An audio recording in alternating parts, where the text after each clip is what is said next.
This is Ross Payton with RPPR episode 88, Heroes of New Arcadia post-mortem. And with me, as always, is Mr. Tom Church, but also Caleb, Aaron, and Jason, because this is a roundtable discussion about, Ross, I never knew you used that voice as a crutch. Yeah. It's like I see it in your eyes when you do it. You're clinging to it as if it's a life raft to some happier point in your life. I never knew. I'm sorry for the things I've said before. Your commentary about my announcer voice is the most insightful I've ever heard from you, so I do it for you. So it's anyways. This is awkward.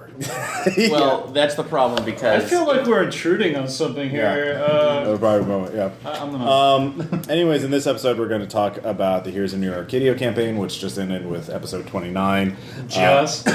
Well, on the for our fans, for our listeners out there, for the far-flung 2032. Oh my God. I'm trying. Back when we used to do games by speaking aloud through our mouths, like we no longer do. All right, so I brought the players here, everyone except for of course Thad, because he's in another country. We love you, Thad. We love you. So before we do that, there's just a bit of news. First off, a clarification about RPPR B-sides, which thank you for those of you who contributed to get those episodes early. Yes, we have those B-sides. It's 20 episodes now for $20, but these episodes are not going to be paywalled forever. They will be released August 14th, 2014 for free as one bulk download that everyone can get for free. Then August 14th is next year's Gen Con, so that's what you can listen to while I'm away at Gen Con next year. So, you revealed the date? Yeah, I picked the exact date. So it will be released free. I'm not going to separate any RPPR material from the listeners for a month. It's not the kind of man Ross is. I'm just gonna if you want your hit now, you need to pay up. But otherwise, if you're poor, you can't afford it. Well, if you got the strength of will, you could wait. But those with weak wills, if one episode every 5 days isn't good enough for you. So Ross, thank you. as the moderator of the discussion, and I think I speak to the fans. Why are you such a repugnant bastard that steals money from everyone on the internet? I don't know. He's reached a new level. Yes. Remember, the artwork changed. He leveled up. His true form was revealed. Yes. My God, you're making people pay I'm for just the kidding. B-sides, and next you're going to be hawking gold on the internet. Read the What's internet. Yeah. next? Base Raiders, I'm deep in the middle of layout for it. We're pretty soon, hopefully within 2 weeks or so, I'll have a preview PDF out for high-level backers, and we'll be able to move on from there. So we're on a very downward slope. I've got all the art in. So that's got some really great artwork in from like cover artist Ian McLean and others. So I want to give a special thanks to David Fott, who did some emergency artwork very recently. He's a local comic book artist. The building was on fire. Yes. Alarms were going off. He continued to shade. He did. He is the man. Ross Payton's been working very hard on this. I come by, grub white skin, dark circles under his eyes. Yeah, He's the closest thing to a zombie right now that I've ever seen in my life. Thanks, Tom. We're going to have to bring up a new classification in Zombies of the World Part 2. Yeah. The author zombie. Yeah. Imagine the struggling author. Starving artist. Yes. I feed on credits and props. And props, yes. And finally, though, some news from Heaven on Games here. Caleb, you are blogging and tweeting now. Yes, I am tweeting now. Yeah. Well, we figured it out. It was 7 years? Yeah. I'm only 7 years late. You're only 7 years late, yes. It started in 2006. Yeah, you joined in 2013. I beat the decade mark, so yeah. So I am tweeting now and trying to blog more often. I needed a break because I finished up the latest scenario and I'm just waiting for our... Yeah, Revelation is how many words? Too many. Too many. It is too many words. I wrote a little bit about it, but I found out that when you have a non-traditional structure for your game. Yeah. While it may be easier for you to think of and easier for you to run, when you actually write it down and explain what that non-traditional structure is, it takes like 15,000 more words. Yeah. Than it just being like, somebody's dead.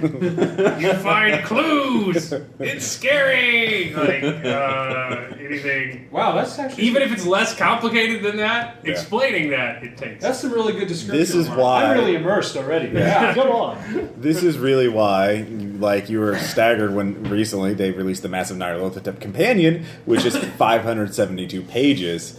Whereas No, that's not non-traditionally structured. Yeah. It's not even a game. Yeah. It's commentary on a game that already but you exists. can see why, because the actual campaign is 200 pages, and they It took released us over 500 a year to pages of play, commentary and 5 because characters they to have to name. cover all bases. Yeah, So, I mean, research. I does- lost so many characters, and none It through is kind of violence. nuts. So. Yeah. All of them went crazy. yeah. I know. So but I'm blogging more. I'm doing that. Once Ian gets the art and layout done for that, we'll just have one more scenario and a short story podcast.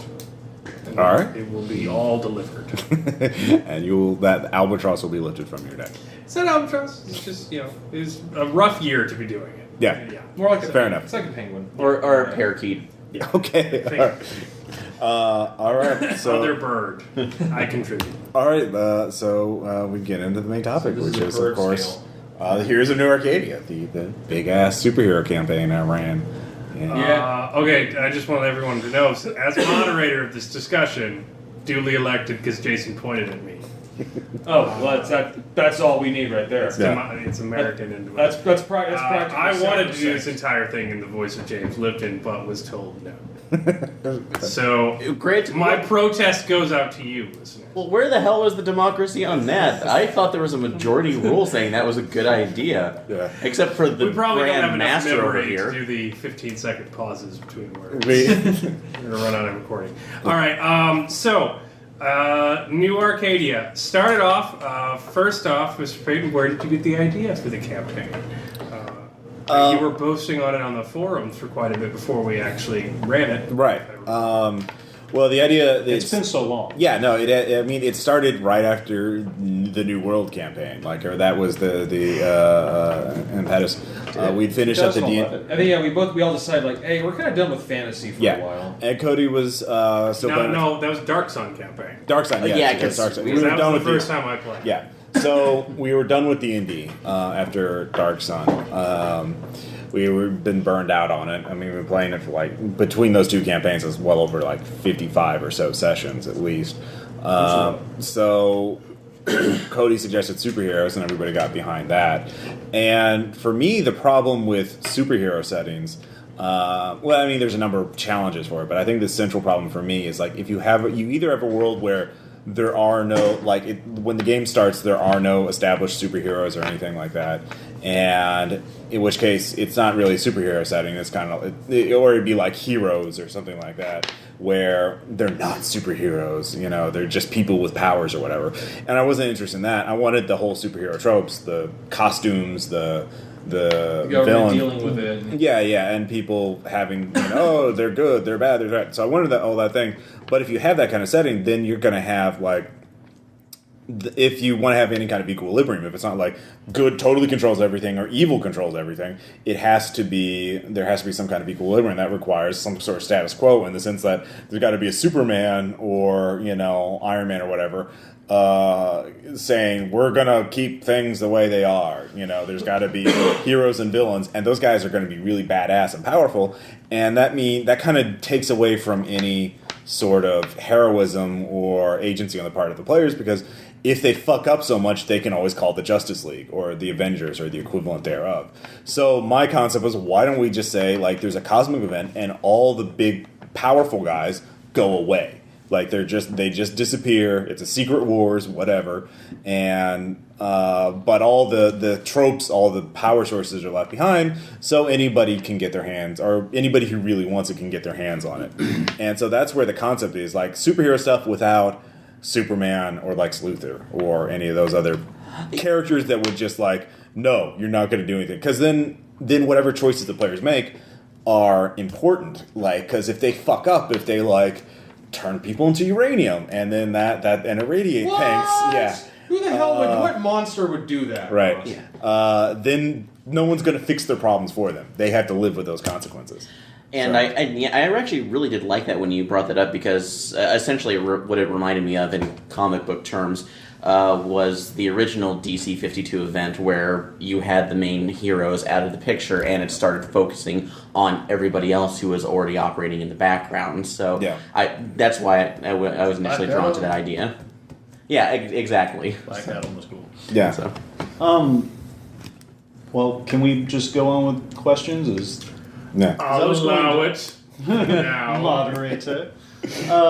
That's your. Well, how much superhero. did you have? How much did you have planned out? You had that idea kind of thrown around in your mind there, but how much did you have planned out as far as major events and how you might get players to those events? Well, I mean, I certainly had an idea of what Ragnarok was, which is the cosmic event that caused all the big bads and big good guys to go away. I had an idea of what was causing that, and I knew that was going to be like an important thing for the campaign. And I knew what the initial setup was going to be, like what the world was like when the players start, when the game starts. But other than that, again, I always kind of take more of this, like I've said before, the ecology, or this sort of like, here's the environment and here are the factors in it. And what do you do to it? Well, it will react based on your actions. So, like, after I did the initial setup and sort of figured it out in my head, I kind of stepped back and let you guys poke at it as you would, and as you did. With air conditioning. Yeah, air conditioning units, yeah. So because you did certain plot threads, certain things happened. Because you ignored certain plot threads, other things happened.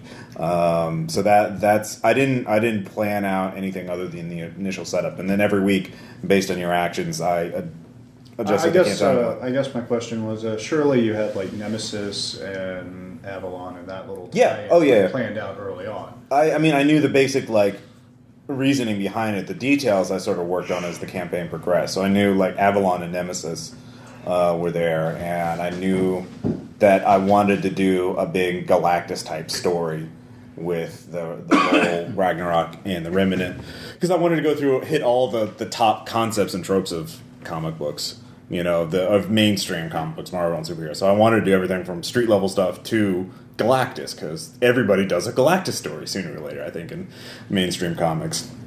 It's a lot. Yeah, no, I think it really is. So that's true. Kind of. So does that answer that, I guess? Yeah. All right. So, in the young days of the campaign, if memory serves, which it probably doesn't, but If only we had something. it was kind of an atypical structure in terms of just like how we played. Like, if I recall, there was something like 9 or 10 people playing. And we had two different we had 2 different nights alternating. Yeah. And then we had And people Tom drop and I were, out. like, So, like, both how did players. you cope and write around that? Like, did that screw you up at all? Or was it just like, I will play this game and I don't give a shit who shows up?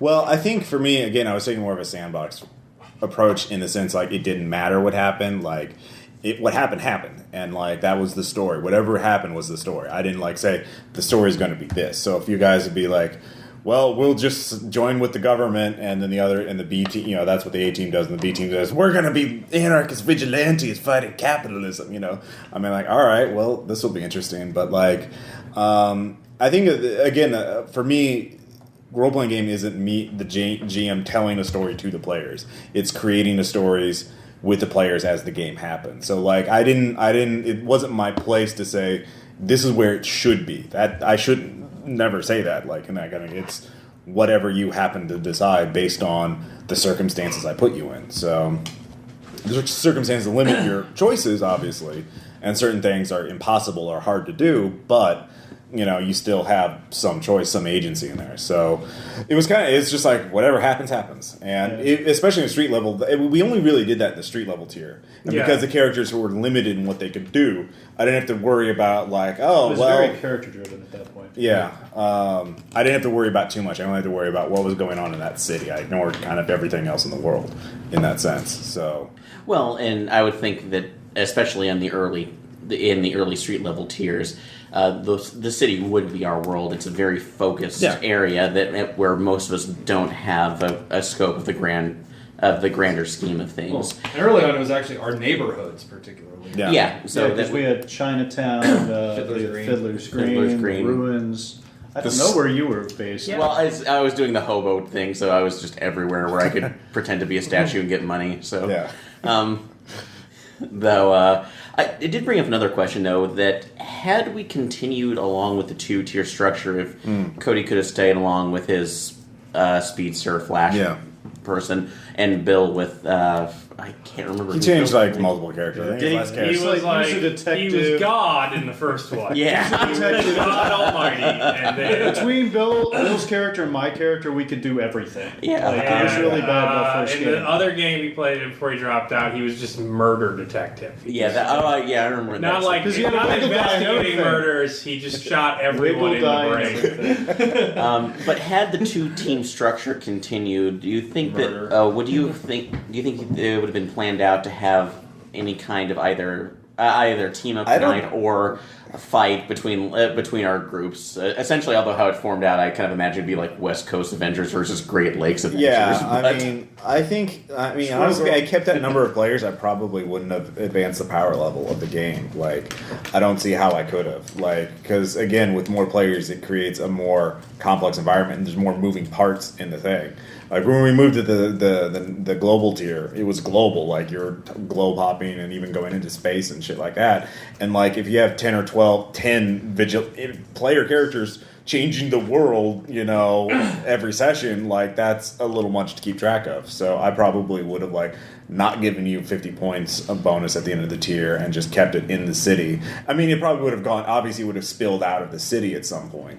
But I wouldn't have gone as aggressive as I did. We couldn't limit our carnage to the city. I did like how Tom was on both teams. He was basically Wolverine. He's always that's a good point. It was a little confusing sometimes when you'd be playing a game and Tom's like, "Oh yeah," he's talking to the NPC. I'm just like, "Who the hell is this guy?" I would show up on occasion on the side. But that's another comic book term. I'm really glad that Tom was that, because then it does make I wanted to hit as many comic book tropes as possible, and that was the guy on every team is and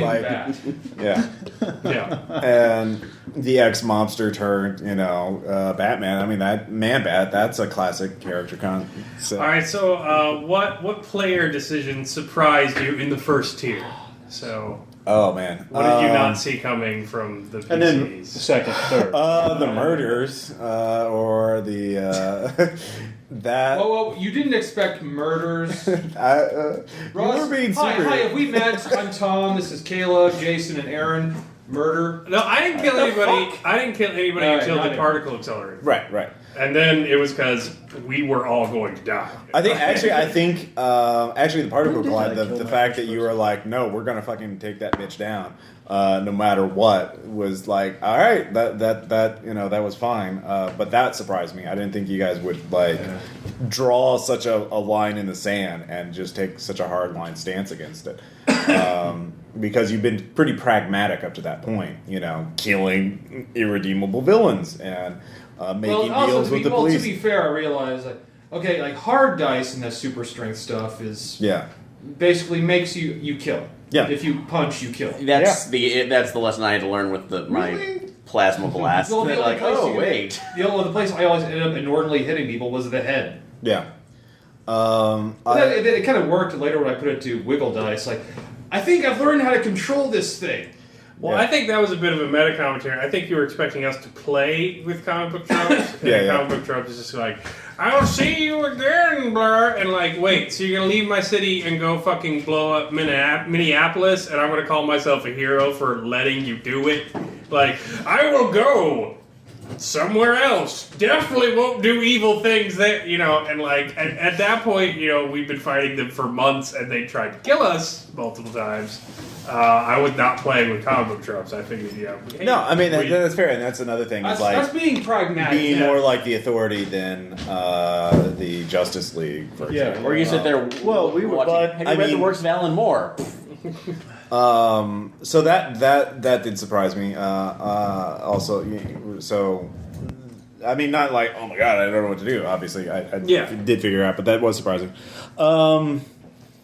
I think you really did take the let's help the non-humans and the poor and downtrodden become more, transhumanist instead of like doing like trying to like. I thought maybe you guys might have gone legitimate in the sense like trying to set up a deal with the government to where you could be like the Avengers or something like that, where you have a liaison or something like that. But you're like, nope, we're just gonna go. Let's talk to the aliens hiding in the sewers, and because they haven't tried to screw us yet. Yeah, exactly. True. That was pretty interesting. I'm trying to think of any other. Were there any decisions? What about Tier 2 and Tier 3? Well, he was just asking about Tier 1. We'll just stick to Tier 1 for now. Okay. I'm moderating. Were there any particular decisions you wanted me to from Tier 1? No, I was just curious. The fight was the biggest one. That was the. I wasn't sure you guys were like. Because again, you've been pretty pragmatic up to that point in a lot of your decisions, so I didn't know you were going to go that like do or die. Yeah, that me turning myself in.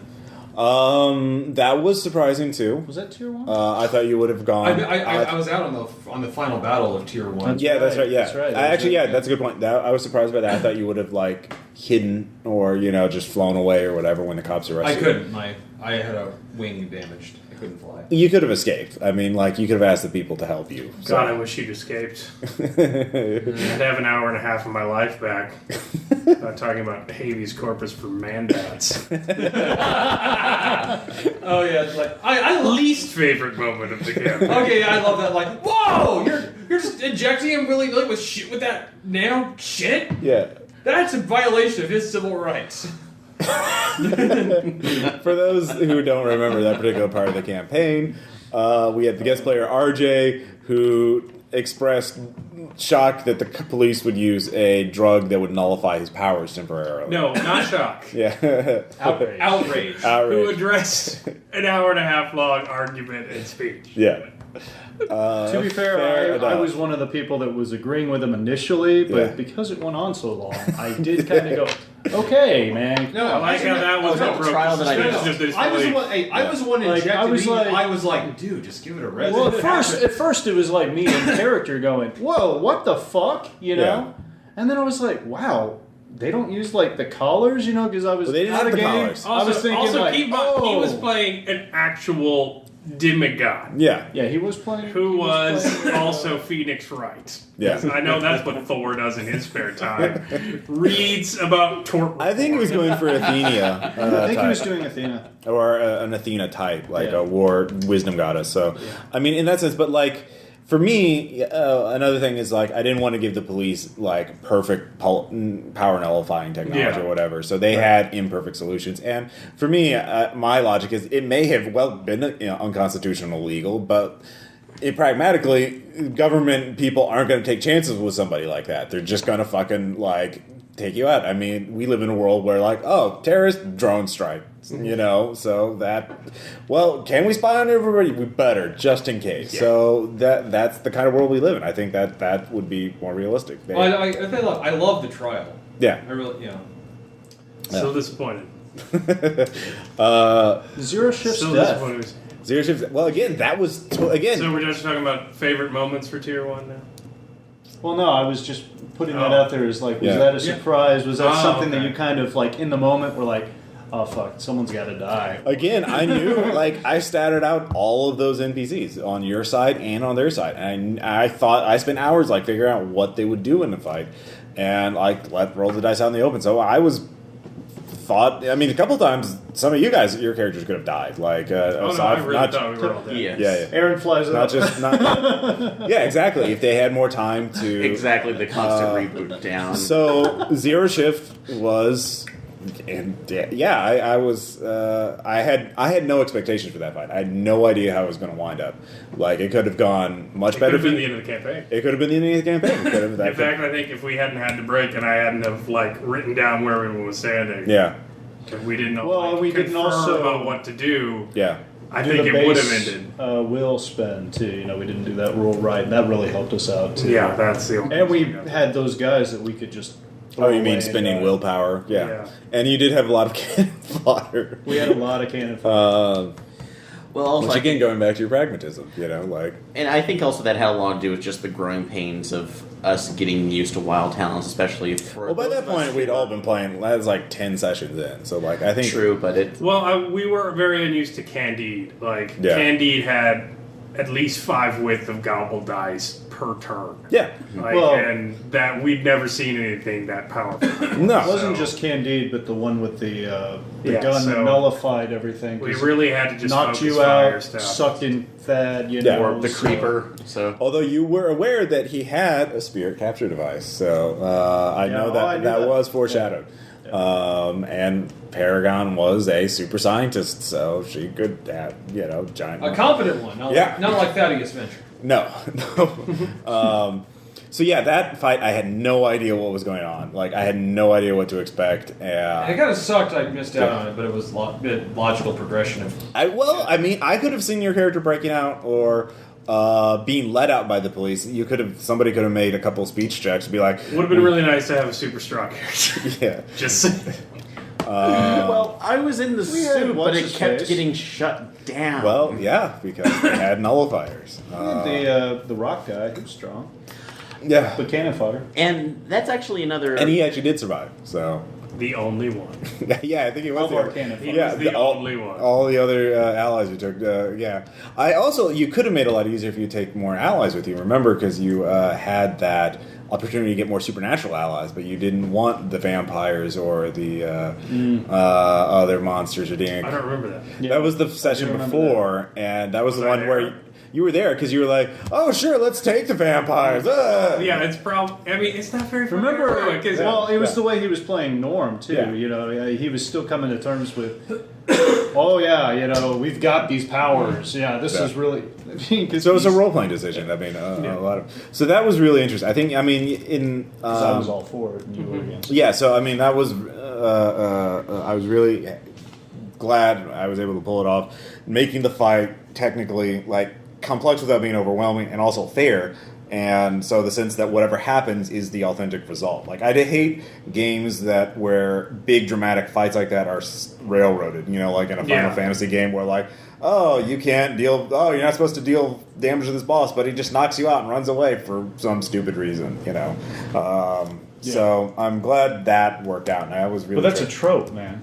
Yeah, well, there were other... That's a Final Fantasy trope. Yeah.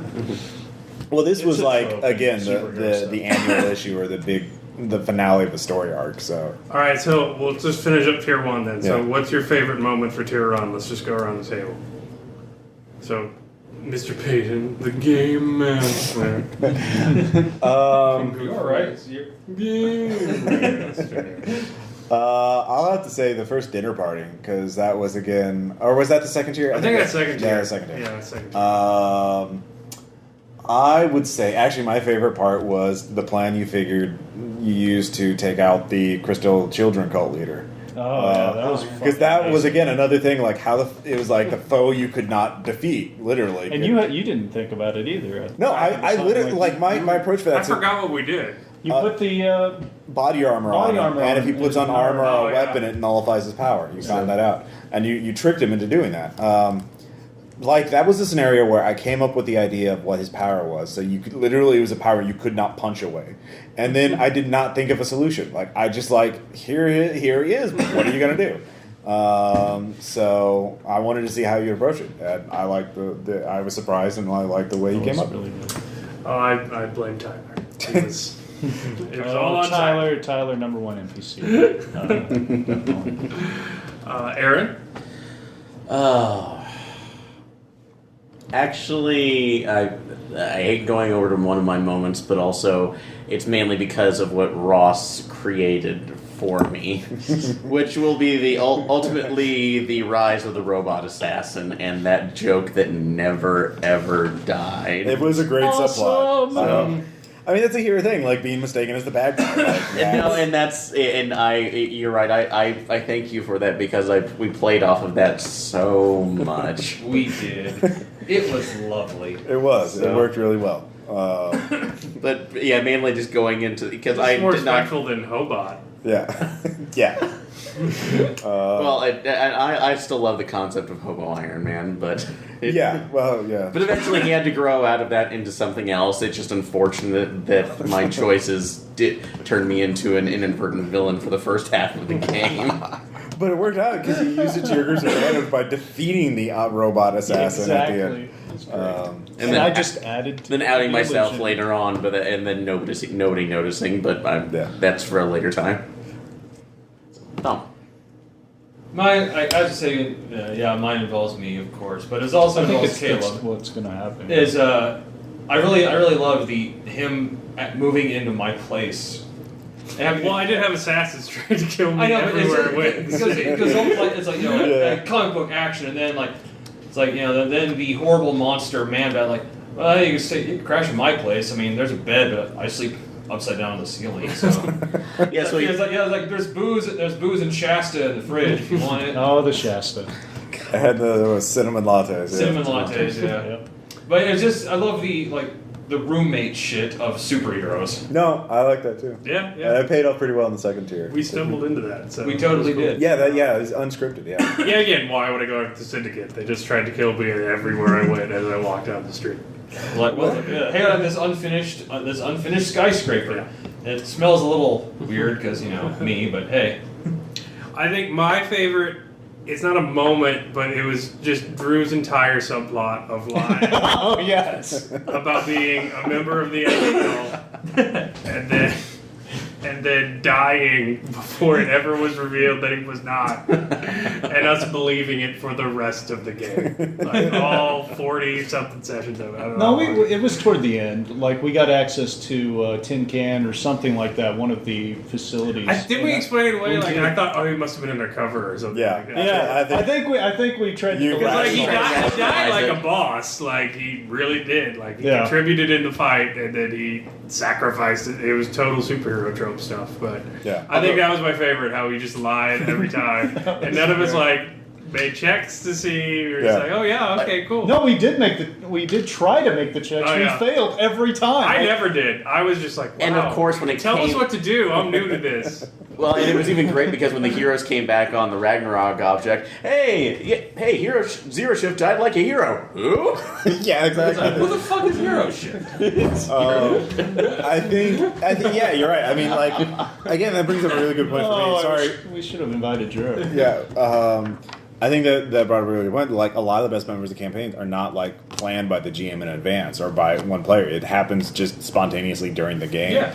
And I think that's why collaborative stuff works so well. So. Jason.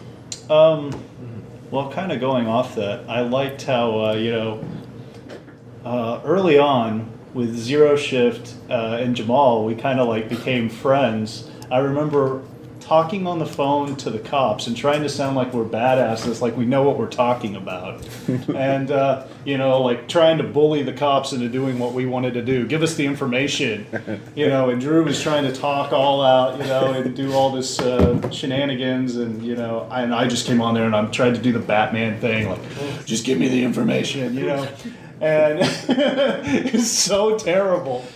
But I got such a kick out of that. And then, of course, like becoming a messiah to the Crystal Children. That was fun. Yeah. And I think this is your one, but his stats on here. Him actually willingly going with the cops. Yeah. I was not there. I had to listen to that was- one in retrospect, and that's still one of my favorites. You're very forthcoming. This is how they like have a ghost That in was a great. suit of power Oh my power armor God. just calmly sitting in an interrogation room. Like Yeah. I could bust out of this room in a second, but I'm not. Yeah. I'm totally I like that. Yeah, they threw the like it was so upfront that it threw them off. Right. Here I am. Yeah. What? Really? Really? Gave his full name and everything Yeah. like that. Nothing to It's lose. just- like dead-ish. Although, given that, I think special mention needs to be given to Walker and Pilgrim, though, since they pretty much were our NPC staples Yeah. throughout the majority of the game, probably until the very end. Oh yeah, But- yeah. Yeah. And I did blatantly rip them off from the powers. Yeah. But it worked. So yeah. You reversed it. Walker was the talkative one. Yeah. It was totally original. So therefore we can't be sued. Yeah. Yeah. It's an homage. Well, they didn't make it a base raider, so because again, Obviously. Yeah. I think we should, since we're wrapping up with Tier 1, if there's any other comments about that, let's say it, but maybe we should spin it to the annual for Caleb, Oh yeah, because that's also involved in it. Yeah. I ran one of those. Yes, There you were ran two several of annuals. those. And the second one was 2 sessions long. I really like the concept, because you really took the ideas I had and ran with them. The whole like zero base things, the heroes aren't living up to their ideals, and I just remember Tal straight up murdering dudes, not realizing it. Like, again, like, holy shit. Well, I murdered people in the Yeah, they annual. were 10-die mobs, and he was I just killed like, 2 5 people. 10s. You decapitate 5 people. Like, Oh wait, come on! I don't decapitate. It's more like They were I crush It was a bowling ball. they like, were just- cannibals, they were- though. And I think, that was also interesting just because the way Thad so easily destroyed the super monster you had, the goo monster. Bleach, yeah. Yeah. Well, Thad's powers were really good at like getting around. Like the same super soldier guy that I like set on fire Yeah. and exploded and stabbed with force fields. Thad literally beat in one punch With science. by like ghosting. No, by ghosting into his brain and scaring him real bad. Like, so he was really good. I think my favorite thing though was we were talking to you, Aaron, about flying up in the particle accelerator, and then you got in the cannibal room, and the first thing you did was fly up, and then you got punched by super giant. Slinky. Yeah. Who would have probably killed you and had he not Slinky, changed. and you just flew up. Yeah, it probably would have killed him had he not changed focus too. Oh, yes, dodge. I did. Oh man, I mean- I gotta say one of my favorite things was in the cannibal thing, like the fact that you used multiple man to feed the crew. That was so Yeah. grotesque. I loved it. Well, they've done that for years. Yeah, I thought that was brilliant. I mean, that was getting more in the Warren Ellis territory, which again another blatant source of inspiration. Yeah. Because you mentioned that the Ultimate X-Men lead up to their Galactus event was your inspiration for that, right? Kind of, yeah, the one where they go to the secret Russian, yeah. super prison. Yeah. From a game design issue, like what was your big concern doing that? Like, I just didn't want to step on anything that was going to come up in the campaign, so Right. I had to make it like really isolated, and I had to figure out like I just wanted it to be one member of the ideal, that one that like a trope you were probably not statting out. So Right. I made him like Forge, like not even Yeah. Iron Man. He just makes crap for other people. But once we did that, I thought it was cool. I was glad you used the characters in Tier 2, yeah. like Consequence and stuff. Yeah. Consequence is too good not to use. Like, Yeah, that, Consequence. again, because it's a little like a Crystal Cultural learn, a big, like, a reactive, I can't fuck with me power, you know? Which is really interesting from a story point of view, because it prevents a conflict from being resolved. Like, so there's just this ongoing tension, and that just drives everyone nuts. And it's that up to the players to intervene to deal with the Gordian knot there. What surprises did you encounter when we were playing in that annual? Oh man. I mean, like Consequence letting him Thad live, bleaching yeah. the guy. That was pretty out there. Good. And Tom just blatantly murdering people. Yeah, that was pretty much it. I was surprised you like took Consequence with you. Like I thought you would. Yeah, that's what I was wondering. really try to figure out a way to get him, but you're just like, nope. Go on free. I think it's because we figured out what Consequence, like how he became Consequence, Yeah. and we sympathized with him. Yeah, Consequence was my backup character if Norm died in the early ones. So Interesting. I was just going to be a crazy ex-military guy whose only power was, if you hit me with anything, everyone around us dies. Like Before. A hero for the ages. yeah, it was 4 hard dice of brain flaying, like non-physical. Like it was his only power. So You'll fuck with your brain. yeah. All right, so Tier 2. So what were your thoughts on how did you plan on escalating Tier 2? So Well, I mean, obviously giving everybody 50 more points so that they're Yeah, at we least jumped to 300 points. 300.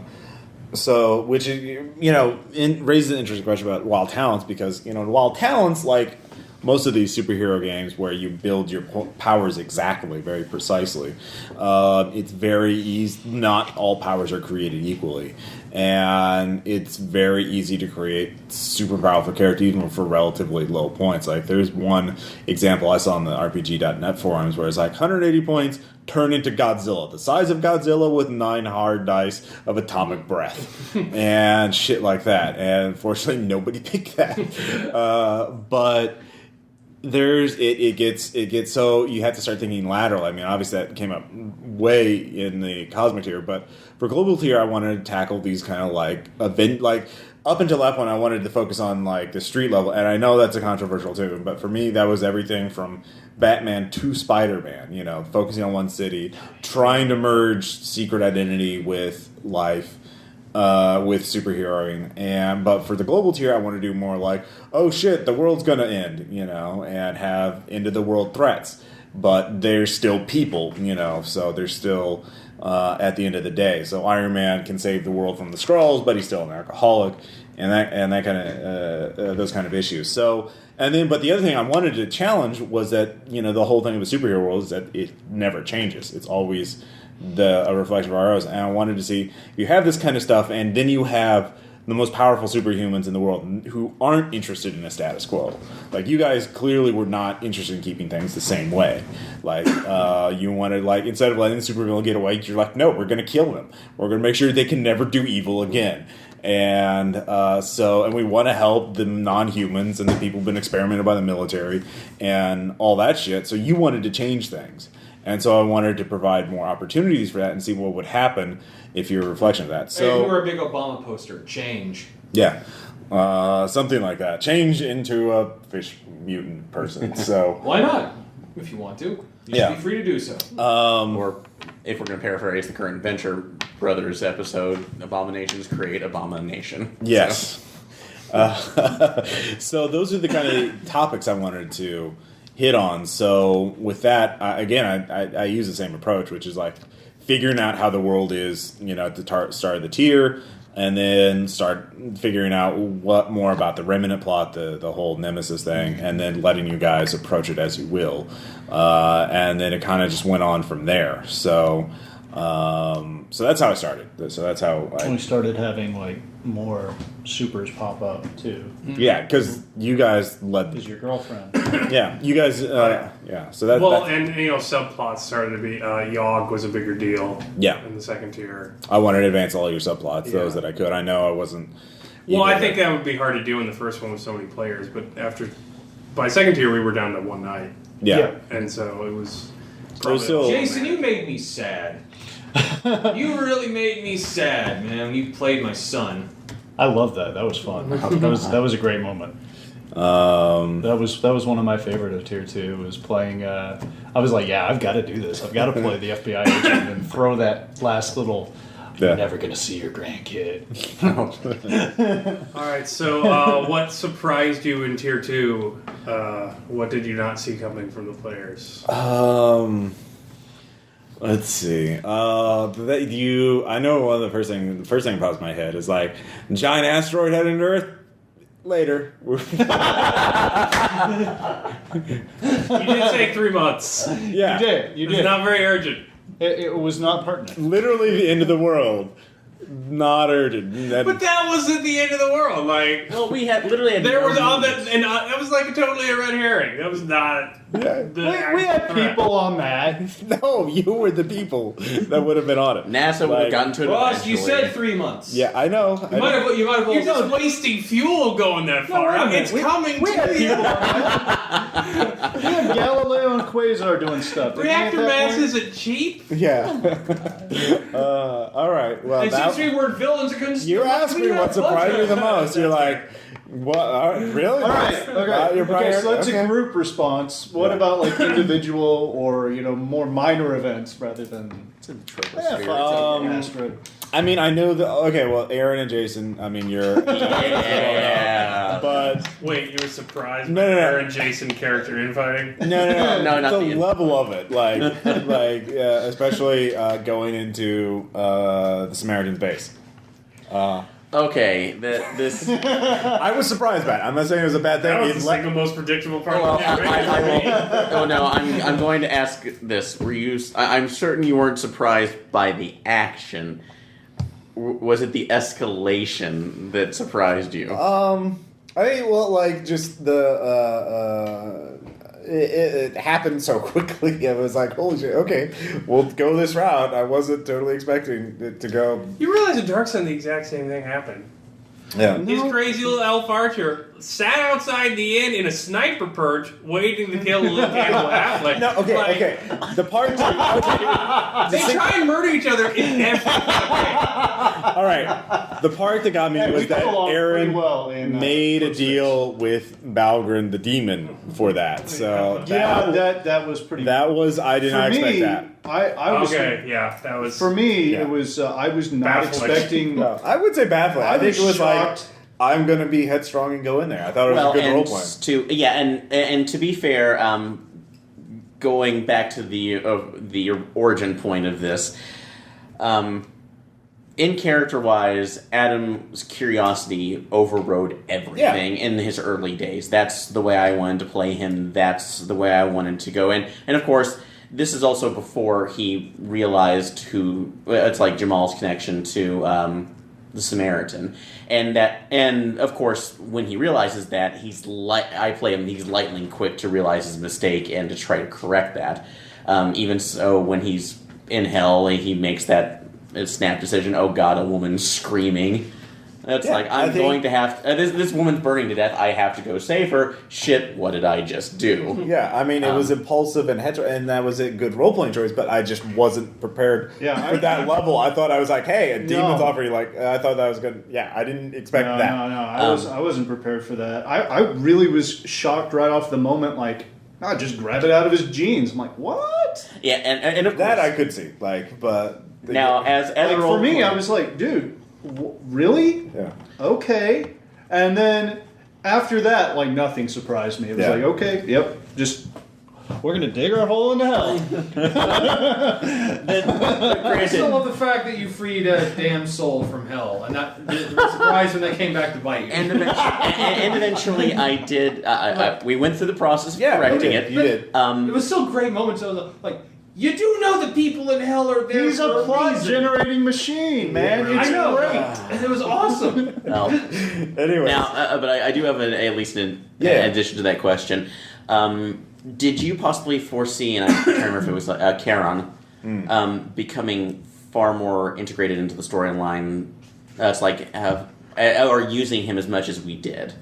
I mean, no, like, again, like, those NPCs, like, especially, like, the factional leaders or the sort of influential NPCs in those areas, were there to be as resources for you to, like, if you were interested in the supernatural angle, he was there to work with you. But I don't know, Just like Peter I present, Silvertail. like, all the options, because I don't know what you're going to hit on and how often. So... No, because it's one of that. So Charon, I was ready for it. He's there, but I wasn't. It tends to be like once you meet certain NPCs, you guys tend to interact with them a lot more once you get used to them. Then so and it's one of the characters I love going back to just because I kind of like the dichotomy of one of the most technically advanced characters going to one of the most mystically powerful characters for advice constantly. No, I mean, it was an interesting contrast, and and by the end of first tier, you guys were pretty like, "Hey, Charon, what's going on, buddy?" You haven't screwed us over yet, and you never did. Us obsessing with fun NPCs that Ross has done. Yeah, that's never happened before. Yeah, I mean, like, we had Tyler, and we also had Peter Silvertail. I mean, all everyone kinds loved of Peter great, Silvertail. Dan. great characters that we had to interact Still with. disappointed about that drop. I can't even remember what was the disappointing part about it. I had a perfect defense and settled out of court. Yeah. I remember that. So, but no, ultimately that dominated a lot of things between Jason and mine and Jason's it characters. caused So major friction between our characters for the Yeah. rest of that. So that was I mean, the first two things that I think of in the second tier of surprises, those are the asteroid and that and the Balgrin deal were the first things that come to mind. I mean, certainly there were others, but like Tom making a deal. Speaking of the lawsuit, instead of going through like, because again, you take a hard line sometimes, like with Paragon, but other times you take the pragmatic route, like making a deal. So it's I can't predict. My hero was the first DA from. Yeah, make a deal. Make a deal. Yeah. So yeah, sometimes you can't. So I don't try to predict what players do sometimes. So I'm not surprised, because when I'm surprised, then I'm like thrown off, and I'm not ready for it as I'm just like a Zen approach, whatever happens. So I know I keep saying that, but it works. So. All right. Favorite moment from Tier 2 then, I guess. There were a dinner party, since that was your Oh, and the fact that you guys, the ambush at Tom's skyscraper, and the fact you guys seemed to be totally unprepared, like didn't even enter your head that it could happen. You're just like, what? People are attacking us? It wasn't so much that, it's that my character was so combat ineffective. Like, well, because they finally found you. Norm was useless. The thing, yeah, and you in a fight. And you weren't usually very effective. You were great. Well, I was all defense. Like I could hit nobody ever. Like by the time it was the end of. Yeah. Well, you could javelin people pretty good. I could, but like it was slow, and like that's the thing about that width is really important, especially when you get more power. But by the end, I could do stuff, but. Right. I was really combat. Well, because there was, like, again, the thing with superhero comics, in Wild Talents especially, well, I think in any of these systems, is it is kind of like a rock, paper, scissors thing. Where one person's power set will be really good against another's power set, and, on and on and on. And in this case, someone was rock to your scissors. Yeah. So I think that goes with our characters, though. We were still rookies, Yeah. Even though that had made us to global tier, we were still rookies in that. Like, some of us might have been a little too arrogant about it, too cocky, not thinking, hey, nobody's going to fuck with us on our own turf. Yeah. Same thing goes with, the cell phones. We use the burner phones so often, and then, like, we got that phone call in the first tier, and I had to develop that arcane switchboard. Yeah. To avoid that. It was like we learned from our mistakes, and we kept getting better, but none of our characters expected that. At a game, like, I just wasn't really... Yeah, it wasn't something that was on concern, because we had, like, bigger fish So what surprised you so much about the dinner party? Well, no, you just said favorite moment. Oh, favorite moment. Yeah. So favorite moment, again, it was just like, oh, hey, we'll have the secret agent we rescued from the enemy organization cook us dinner. And a magical bird. And was Pericles there? Pericles was No. Because you hadn't run that one shot yet at that point. No. Yeah. I think Pericles was season 2. Yeah, he was definitely. Yeah, because I played. He definitely showed up towards me, the Brian, tail end of season 2. One shot. A second tier. So. All right. So, what was your favorite moment, Aaron? Oh, I'm trying to remember to say it correctly. It's kind of a toss-up because overall, I really love the interaction with the base in Australia. The AI. The AI. Because just a lot of the an arrogant AI that annoys. Yeah, that it kind of became our. It's like our version of Marv. Yeah. Like Marvin. That he was just kind of all. It's like he was always acerbic. He really wasn't screwing us over, but he was like, "Are you really sure you're supposed to be here? You're really gonna save the world? Okay, promise you don't blow up anything. Okay, don't touch anything." But that was one of my probably my favorite moment out of it, because I won't say anything about the Vision Quest, because god damn it, that was was hard. The Vision Quest, yeah. So and also I will say his least favorite things.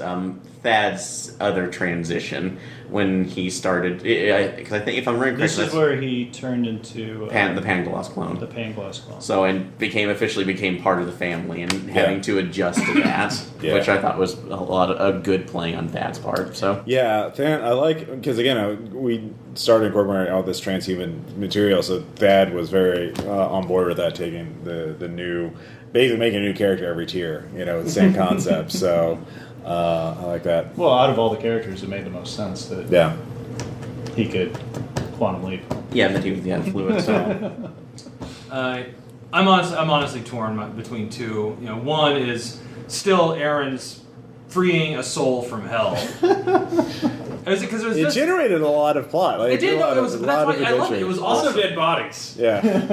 And Well, they were bad It was people. just when he just told us because it was one of those well, something happened. I went to hell. It was just this slow. I went to hell. I did what? Let me finish.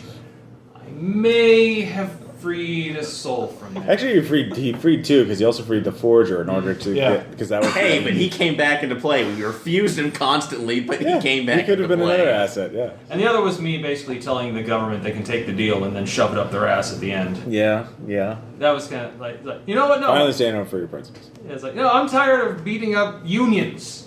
and protesters and activists. All right, I'm gonna be selfish, and I'm torn between two Norm moments. So, the Pericles' job interview. Yeah. Not because of Norm, but just because Pericles' answers were great. And pretty much anything with the Eagle of Justice was my favorite. I missed that episode, man. And then bone solving. Bone solving. Gotta be bone solving. Yeah. Yeah, my check. the best bluff check ever. Oh, why do you need to get into the slaughterhouse? I'm bringing in bone solving. Okay, roll a bluff Is that a check. thing? Yeah. No, roll a bluff check with a -3 dice penalty, and I still made it. Yeah. Oh my god, we're out of bone solving. Yeah.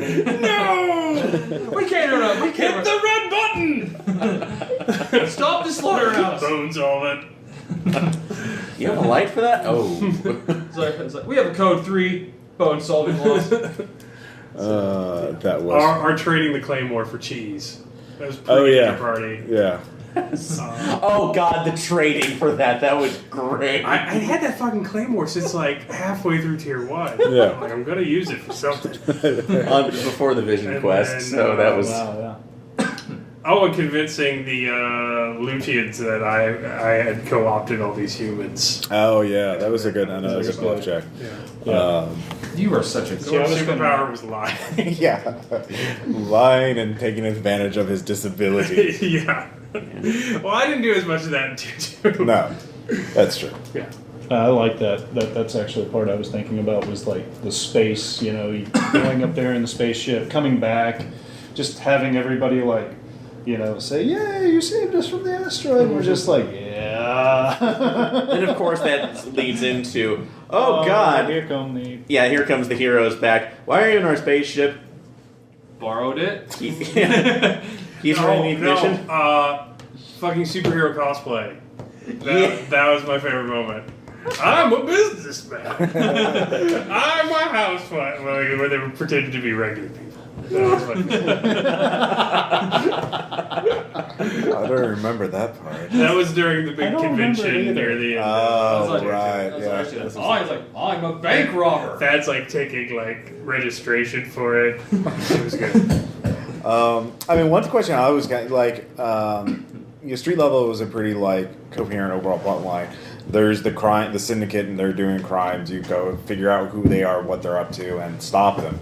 I mean, this one still the second judge. We don't care. Yeah. Yeah, obviously the judge. A lot of ignored. So once that happened, in the second tier, it was more. There was still an overall plot. The whole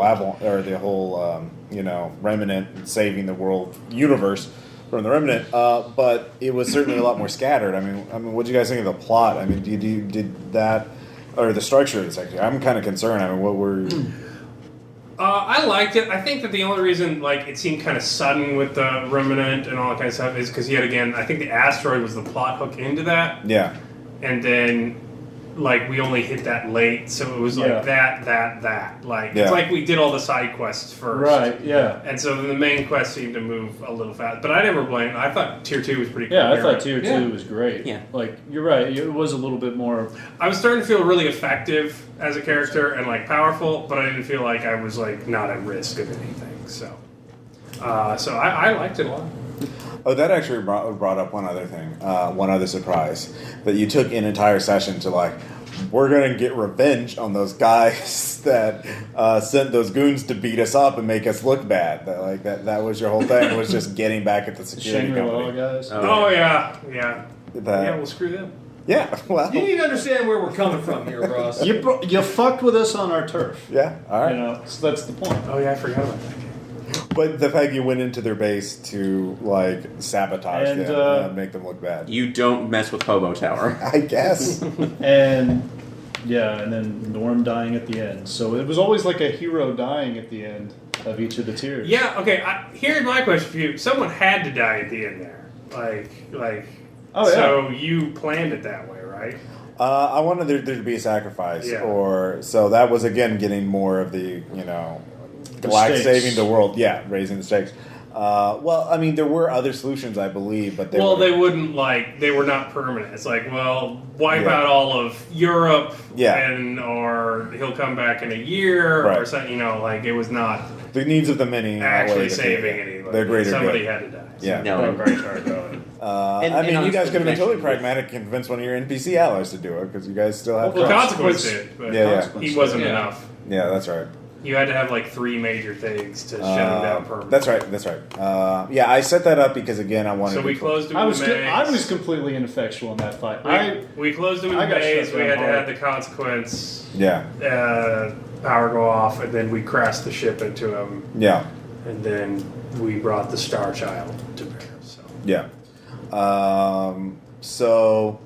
That was a little more railroading in the sense that somebody had to die, but again, it's a major superhero thing. And I didn't want it to be a repeat where it was just a big ass fight with hours of dice rolling because we'd done that, and I didn't want to do the same kind of thing but with bigger numbers. So I wanted it to be more.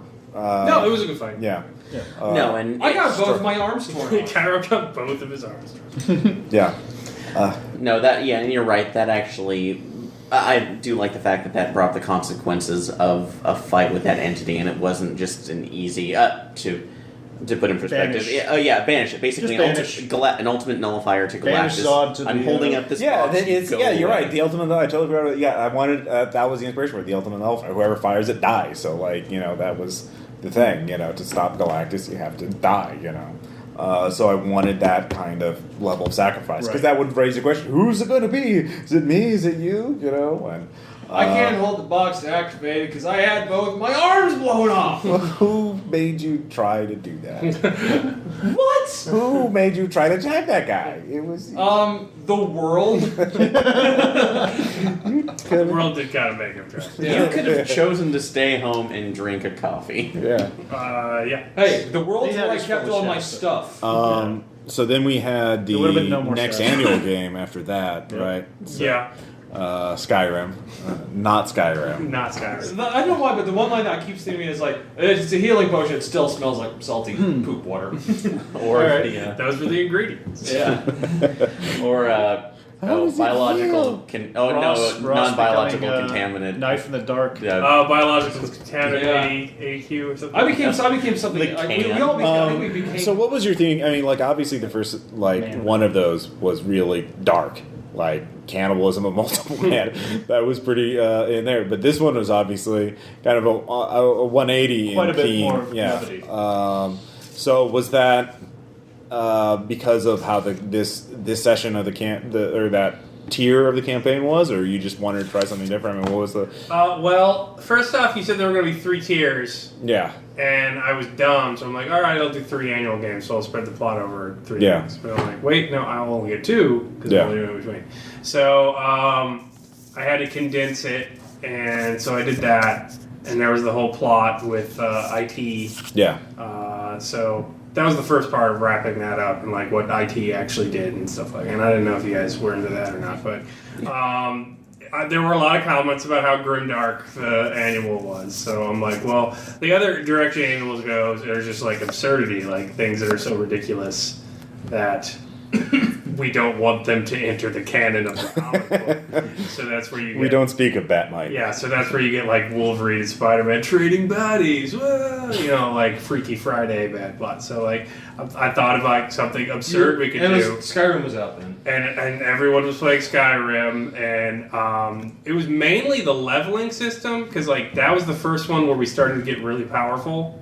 And you can see that with the dragon fight where you guys one-shotted it. Player yeah, that's when you were 500, and I had no idea how to balance for that. So I'm like, I wish I could do something like Skyrim, where like you just do the same regular shit, but it automatically balances for how strong you are. Like that troll gets stronger the stronger you get. Like because I was reading about that in game design, and then I started to think like, wait, that would be an absolutely insane world to live in, like where you're safer the less competent you are, and the more competent you are, the more terrifying things get. So that was the basic idea behind the absurdity of the magical person's preserve that I set up. Like, the more effective you are, the more dangerous and hard it will be. And I also love that it's like, all right, if you don't just go along with it, it's going to get horrible. So accept the quest.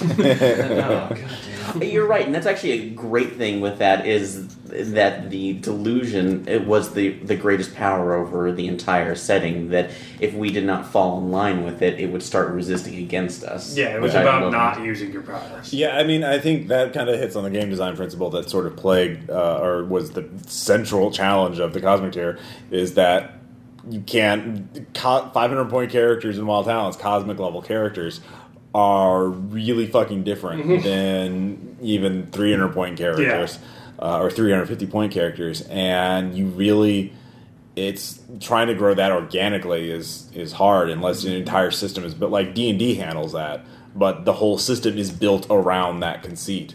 Wild Talents isn't. Wild Talents is what it is, and so that's a reoccurring theme in Cosmic. Yeah.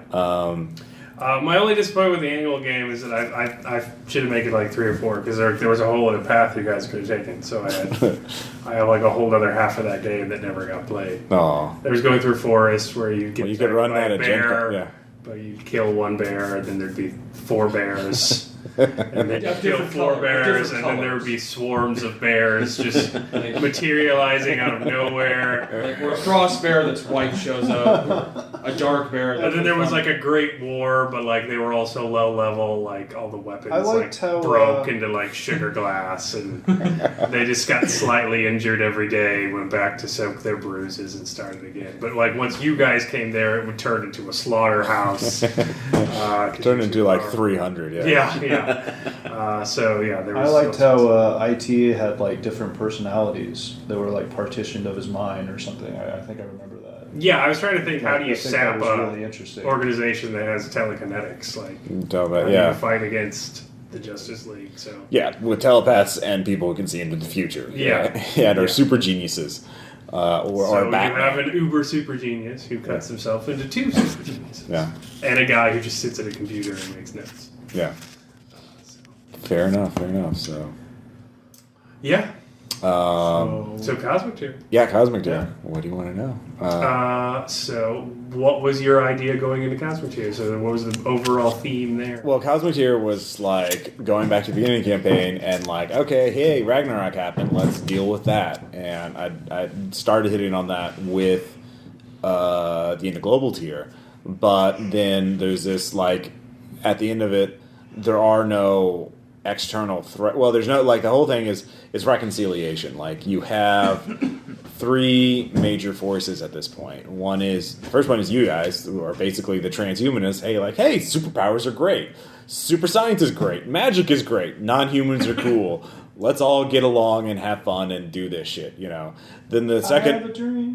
the second tier or second group would be the status quo, i.e., like everyone in power in corporations, governments, normal, traditional religions, everything else, most of the 7 billion people on Earth, we're like, oh my god, all that shit freaks me out, and they blow stuff up, they threaten the world, this is scary and weird, we need to control it or eliminate it, and we want things the way they were.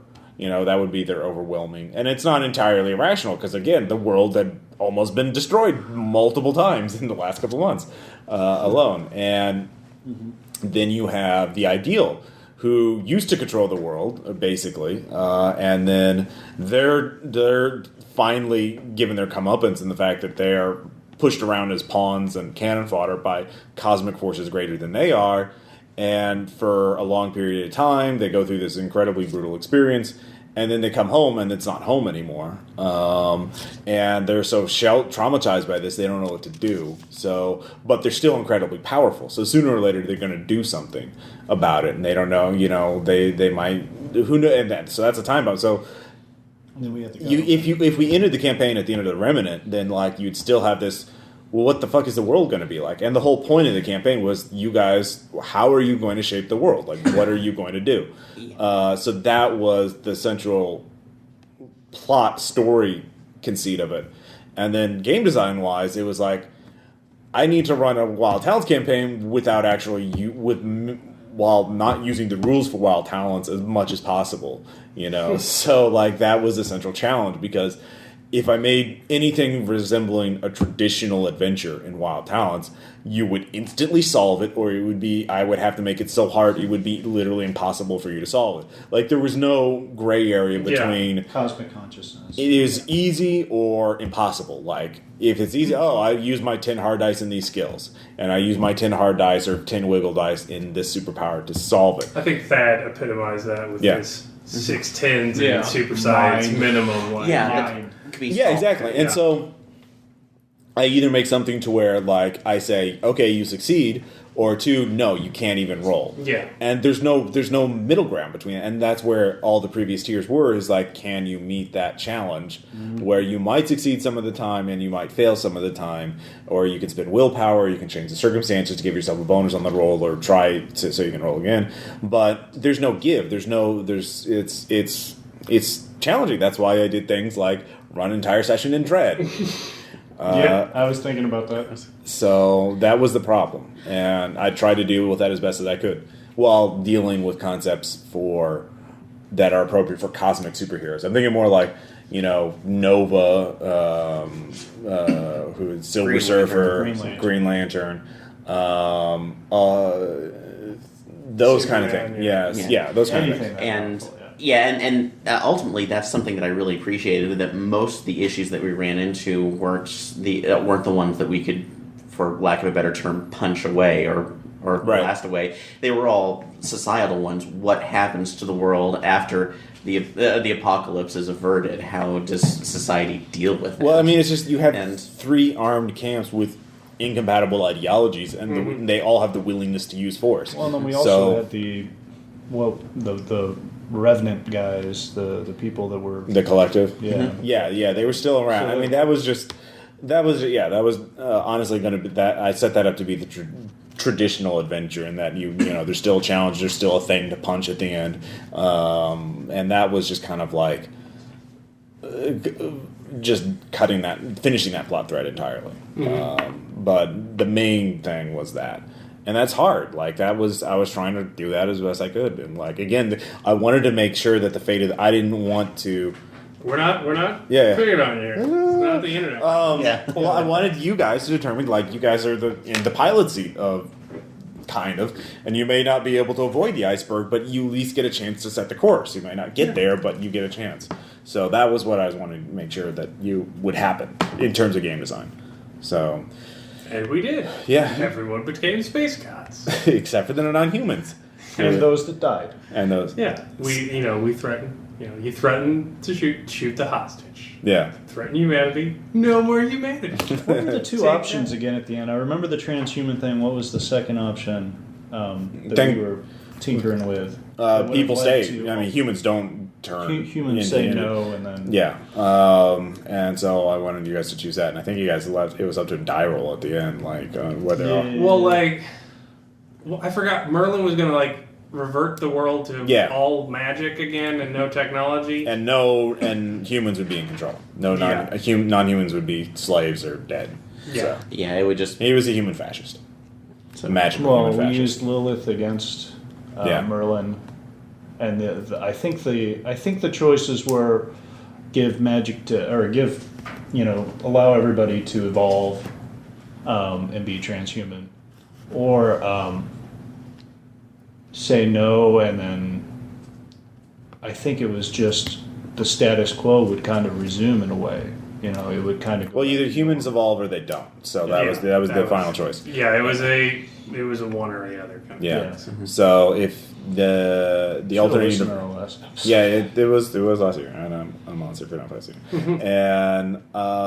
And yeah, Merlin was kind of a last minute thing, but I wanted to force the issue. Like, these are the philosophical concepts that we're dealing with. Do you really think non-humans should be allowed to do this, or should you? What is right? I think anything that involves the last year, it's it was a problem in the system. Like, I only had it for a momentary thing in the annual, but the system can't handle. Well, I had it. Like, they say you can have 1,000 points in a character. Yeah. I don't think they really mean that. Well, they for they warn NPCs against it in the book, but yeah, they 1,000-point characters are NPCs. Yeah, they I don't think they actually say you can have 1,000-point player characters because you would just succeed. No, they do. They advise against it, but I think they also should advise against 500-point characters. Yeah, so pretty much anything above 350. 300, 350. Yeah.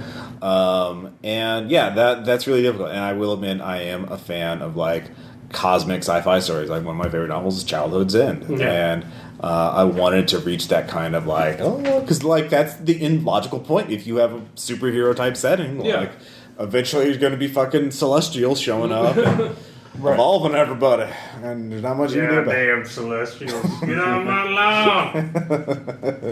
Which is literally what the government was doing. Yeah. So I think one of us should have become the Grand Galactic Inquisitor by the end of it. So I mean, I was kind of uncertain about the ending myself. I would say I had some anxiety about it because we have this massive campaign and then it kind of ends on.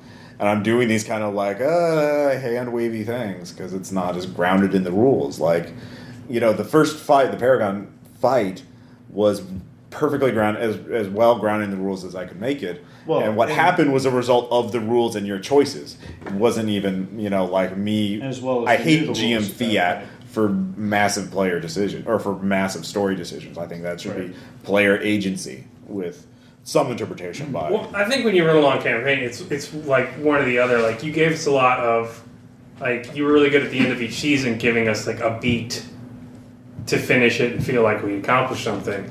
But in doing that and still escalating forward, it can get, kind of out there in terms of building things up. And the way you do that, the way you avoid that is just by having a single plot thread you follow the entire time. But in that instance, it's you face exhaustion. You guys near the end of No Evil, fuck, my job is not there either. Near the end of No Evil, no one looked happy when we finished the game. It's just God damn it. And it works for keeping people moving forward and having big climax at the end. But in terms of player fun, people were just motherfucker. They weren't having. You were role playing. No, that's fine. Yeah. In that case, by the end of the game, we wanted to have Manjapa there showing all of his different show us all his different forks right in front of him, and then throwing them into the atmosphere. There you go. But after the characters die, or other than the characters die and stuff, at the end of part of the Accelerator, oh, we lived, woo, high fives, or and after the end, the world's not destroyed, woo. But once you get to a higher level and you keep on escalating, we're a little exhausted. It's hard to deliver, and the only alternative is to start pissing people off because, oh wait, the guy's not there. Oh wait, the princess is in another castle. Yeah, I know exactly what you mean, especially from the Tribes of Tokyo campaign right now. Yep. Yeah. So no more espionage campaigns ever again. No, I mean they're fun. I like them, but it's just there's a certain amount of tension. You get a big climax, but it's frustrating while you do it. Yeah. Whereas you get tiny climaxes, and then the last climax, you're like, what? That's it? Yeah. Well, are we on favorites? Whatever. Yeah. Part, Is that where we're at now? Yeah. So, of tier 3, Ross? Cosmic tier? I liked Norm in the space station simulation. In the Dread game. Oh, the yeah. Dread game. When I was still Norm. Yeah. You're a torchbearer as Norm. So. Yeah. Don't you remember? We're not in a reality. We're like this. So I like that. That was pretty entertaining. Yeah. Here. Trying to think. I still actually like the simulation as well, just because I like the idea of the defense system. I liked that. I really loved that idea of just the recursive loop that we finally had to break. That made it out, and also for the continuation of it wasn't Smith. I'm trying to remember the agent's name again. Hendricks or No. Oh, the ex collective agent. the ex-collective agents who our version of Agent Coulson, if you will. Yeah. I can't. I know he's on the forums right now. Need lasagna. Yeah, the continuation of his story just became more and more interesting. Harrison. Harrison, thank you. Harrison. Harrison, thank you. And it was something that I wish that we could have explored further. Yeah. Just because he was There were some plot. Yeah, after we do favorites, I kind of want to know what plot threads you wish were resolved. Because I know there are some Jamal's in particular that we can do in base raiders once we playtest that. But Tom. Yeah. I gotta say one. I love Kyrot being on the Daily Show. That was pretty good. Yeah. I'm actually sorry to interrupt the Daft Punk thing. Thank you very much. So. Oh yeah. Or the reveal. I'm sorry. Yeah. That, I'm alive. Shit, my family knows I'm alive. Are you the robot? I like the giant page monster. Oh yeah. Yeah. And then I was really disappointed when we beat it because we couldn't figure out how to get to its heart. Yeah. And so my plan was to take a radio antenna Yeah. and put Tom's character inside of it and then ram it into its chest so Tom could then Kyrop injection. Yeah. And I really wanted to see that. gonna give but him it a didn't. lethal dose of vitamin C. Yeah, I think we literally said that in the game, and I was super fast flying with it, and then he died. And I was like, oh. See, I was trying to make that a traditional Wild Talents adventure with 500-point characters, so I made what I thought were appropriate challenges for 500-point. I thought that was a good. We beat it. It was an unfortunate thing we couldn't do. Yeah, I just wanted to. I think it was good. Teamwork. I just liked the line. It was good teamwork. Yeah. Yeah, I mean, I like those parts though because they're in fiction you would never have something like that where the hero is oh, we kill him before we do the awesome cool thing, but you have these kind of we succeeded, but it was awkward and weird and I like that. I forgot one. The mystical adventure with my grandson. Oh yeah. I think my favorite one of those weird things with width and height was the grenadier in tier 1 that we turned into paste. Everyone hit him with 40 10s at least. Yeah, no, it was 5 width, 4 width, 3 width, and then I hit with 2 width, and he's just we just reduced him to his essential salts. I think you threw a security door. You threw a security door at him for 5d10. You did illusions at him. No, I had the demon blast. Oh yeah, you had a fire 10. demon blast him. 40-10. Yeah. Shot him with a plasma ray, and I threw a force field at him, and he was just I was on full. Yeah. We reduced him to his base elements. Yeah, no, that was. But that happens a lot. All standing over what remained never again. That was the majority of Norm in combat. Throw up a shield so no one dies, and then aim at somebody. Kyrot punched him in the head. Aim at somebody. Kyrot punched him in the head. Aim at somebody. You could have done that in that game. Just I spent most of the time aiming at people Tom had already murdered. I did murder a lot of dudes. I mean, rule systems have their own kind of quirks like that, and it's interesting. I like that because it's more you're more memorable than the standard Tom punched that guy, you force field another guy, and I don't know.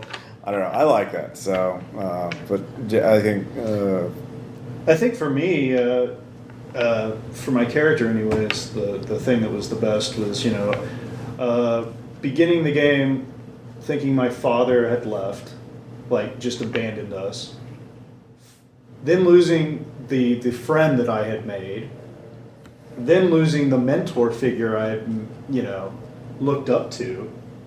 And then my dad is back, but now he doesn't remember anything. And like, it's just like the mind fuck of, God, how much shit is this poor kid going to have to deal with? Well, you're not part of a hive consciousness in the stars, so don't worry. It's all good.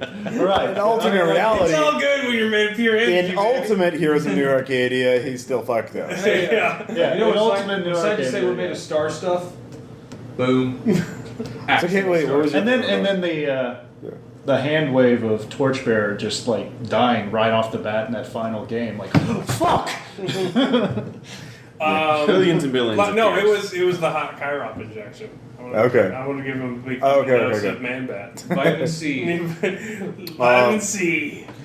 Yeah, so like obviously because it's a campaign and we can't resolve all the plot endings. I know or plot threads. I know we mentioned Harrison and as one, and obviously your character's father, And the Jamal's, demon bat god.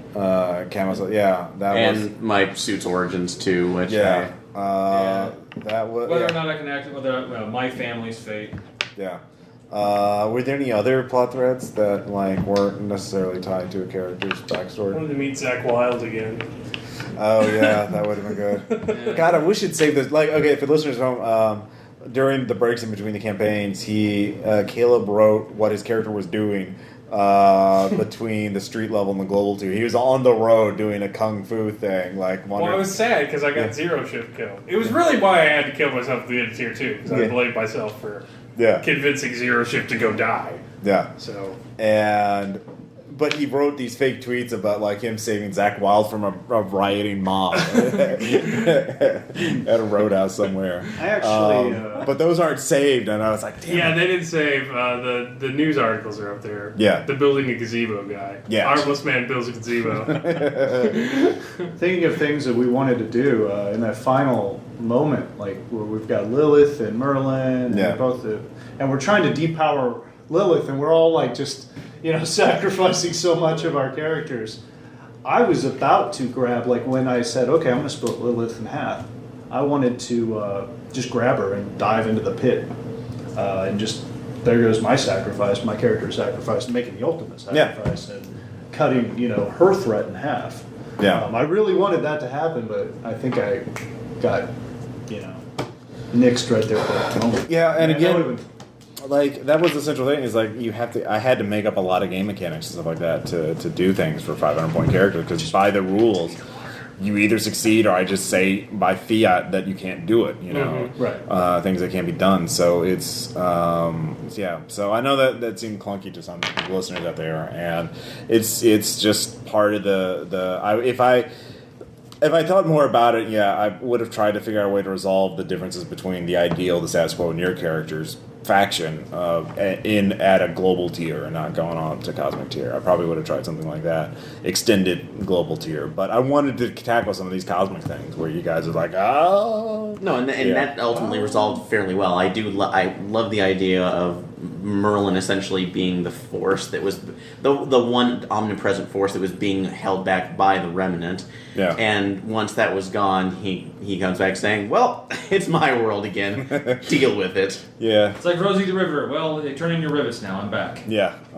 Yeah, exactly. Yeah. I mean, the idea that the good guy isn't like the guy who saved the universe isn't that he saved it for his own, asshole purposes. No, that looks up. It kind of brings up the idea of like. The idea of like, well, hey, this is Jesus' second coming. Oh, wait, you want to do what? Why are you all wearing crosses? I died on that, right? I like the fact of forcing the issue at the end. And I mean, other than the fact that Superman was Avalon, we really had no idea that Merlin was out there, that there was like this greater, threat to it all, that the Revenant was out So was that good or bad? Did you? I think we needed more nuggets of that along Okay. the way. That was my the crux of my complaint when it came to the Okay. very end, was I was just like, I needed a little bit more, just little things. Okay. And suddenly like the dots would have connected really well. Right. And it would have, oh man, he had this shit planned from the beginning. I mean, that's a very that was one of the things I wondered about, and I think part of my reason was actually metagaming, in the sense we need to wrap this campaign up. We want to get into Eclipse phase, and we're doing Eclipse phase. what we're doing right after what we finish up. We were doing Eclipse phase for quite some time. Yeah, we were alternating back. That's how it got. That's why we started getting real transparency. Remember, the Daily Show was a talking octopus. Yeah. Talk show. Like we were on the like Lunatier. No, Yeah. Oh yeah. Yeah, but I wanted to wrap it up. I think I got you get GM fatigue too after a certain point, especially with this tier because I wouldn't say like I hit a brick wall, but like it was not like the street level games were more fun for me to run because it was like super villain does a thing, fire, building on fire, go do things, Mexican wrestler could turn into stone, daughter kidnapped by death cultists, go. I wanted more of that musician, the half plant. Fungus musician. Yeah. He was a fun guy. Well, as a player, not just as a GM, but as a player, I think that the street level for me was the most fun. Anyway, I mean, I'm vulnerable. There's stuff that I can do, and for me, those are my favorite comics. Superheroes, anyway. I love the. I don't like. I really love the superheroes, the superpowered, even non-human beings having to also deal with everyday shit. It's like yes, I have powers. I still have to pay my phone bill. Right. Or I'm still gonna want to watch the game. Yeah, I mean, personally, for me, I'm more interested in examining those kind of things, like what would happen in a situation where people had superpowers or access to this kind of stuff. Especially if Marvel and DC and these other things, they kind of like, oh no, Stars Labs and other people prevent the common man from taking hold. That's why we don't have flying cars. Reed Richards is an asshole because he hasn't cured. He's an elitist. Yeah. The prick. Because, he just, I can I know in one of the more recent issues of Fantastic Four, the whole plot is like, oh, Reed Richards has cancer, and he can't cure it, and he has to go to the universe. And I can buy that because he's a crazy stretchy man. It's crazy stretchy man cancer is weird, probably not going to be easy, but, when Rick Jones or someone else has cancer, and they treat us like, oh, yeah, they do the standard excuse, Reed Richards. Hey, my wife has cancer. Can you cure me? I'm sorry, fellow superhero.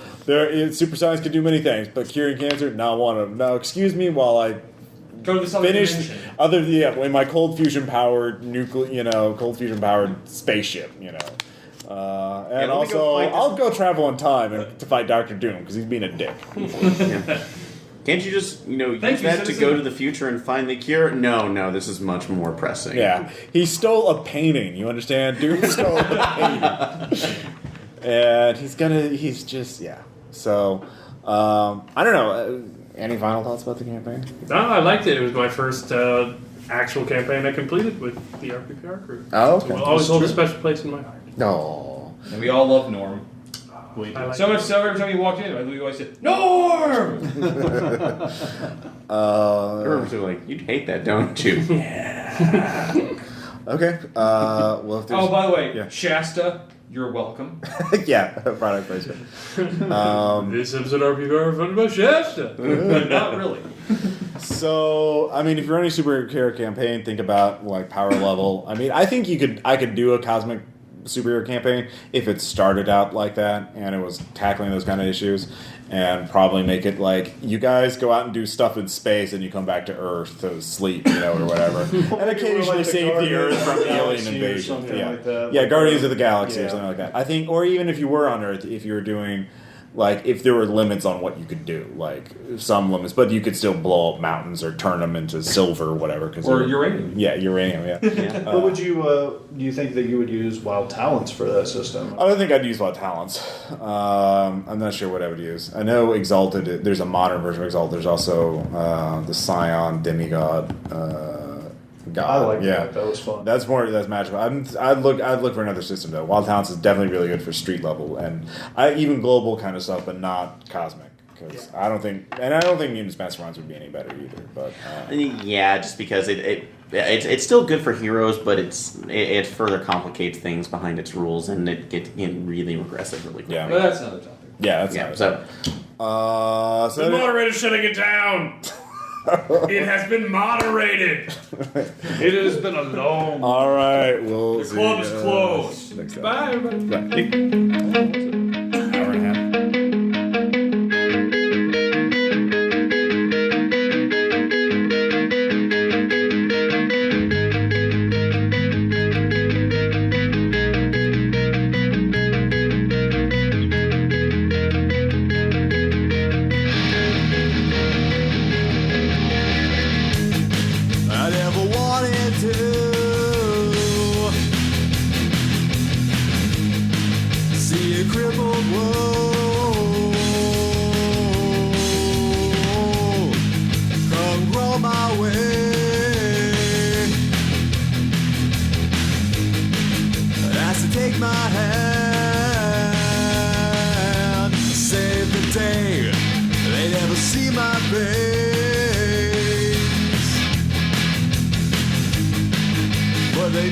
my name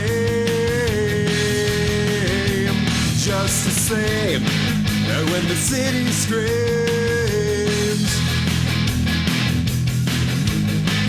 can I give it everything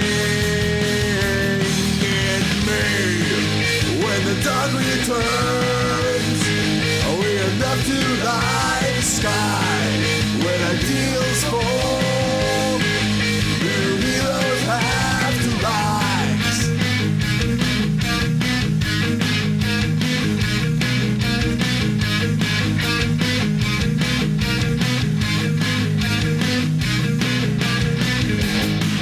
There are those who thrive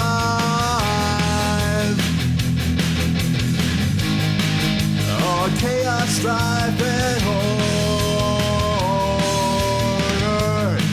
of this anthropic mind,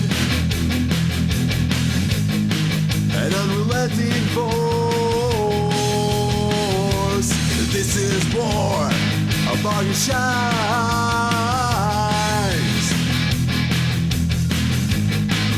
Make a deal now,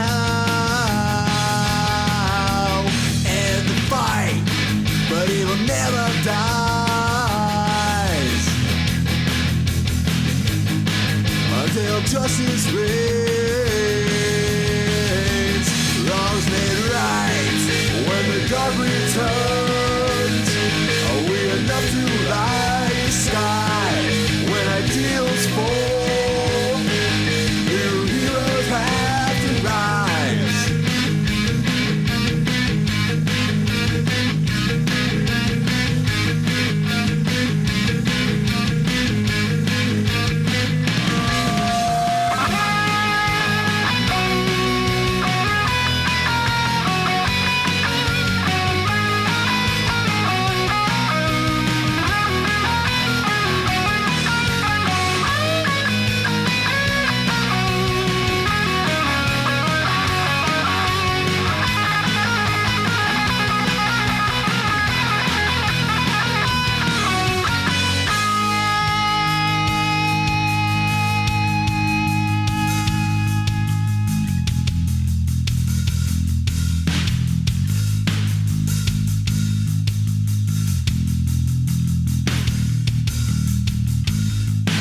I've seen heroes fall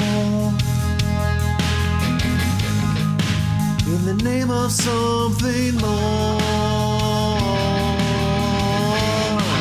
When the time will come, will I have the guts to take a step, make the call, as long as I draw breath?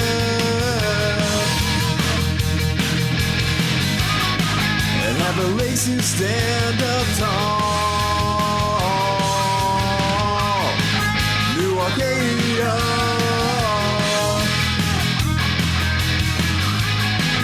your heroes fade.